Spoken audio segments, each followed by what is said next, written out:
유럽에서 홍역이 45배 폭증하는 등 폭발적으로 유행하고 있는 가운데 우리나라에서도 홍역 환자가 발생해 주의가 필요합니다. 부산시는 지난 2월 1일 부산 거주 40대 A씨가 홍역에 걸려 입원 치료를 받고 있다고 밝혔습니다. 이것은 지난 2019년에 6명의 홍역 환자가 부산에서 발생한 이후 5년 만에 처음인 것으로 질병관리청에서는 A씨의 동선을 파악, 추적하면서 긴급 대응 체계를 가동하고 있다고 합니다.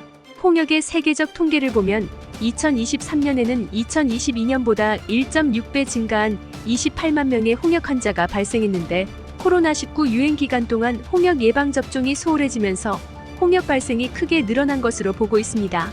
국내에서는 지난 2021년과 22년 2년 동안 홍역 환자가 0명이었지만 2023년에 8명의 홍역 환자가 발생했고 금년 2월에 들어서 해외에서 유입된 홍역 환자 1명이 발생했습니다. 홍역은 제2급 법정 감염병으로 기침 또는 재채기를 통해 공기로 전파되며 전파력에 있어서 코로나19보다도 더 전파가 강한 게 특징입니다. 감염 재생산 지수가 12에서 18이나 되는데, 즉 감염자 1명이 2차로 감염시킬 수 있는 사람의 수가 12명에서 18명이나 된다는 얘기입니다. 홍역에 감염되면 초기 3-4일간 감기와 비슷한 증상이 생기다가 이후에는 열이 나고 전신의 발진, 입안의 발진 등이 나타나므로 본인이 이와 비슷한 증상이 있다면 즉시 진료를 받아야 합니다.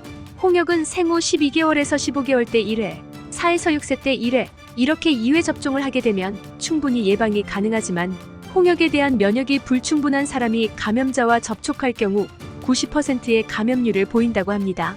혹시라도 예방접종이 안 된 분들은 한 달에서 2달 간격으로 2회 접종을 하게 되면 예방 효과가 97% 이상 유지된다고 하니 만일 항체가 없는 경우 미리 대비하셔야 합니다. 또 해외여행을 가시는 분들은 손을 자주 씻고 필요에 따라 마스크를 착용하는 등 개인위생 수칙을 철저히 해야겠습니다. 여러분의 의견을 댓글로 남겨주시면 감사하겠습니다.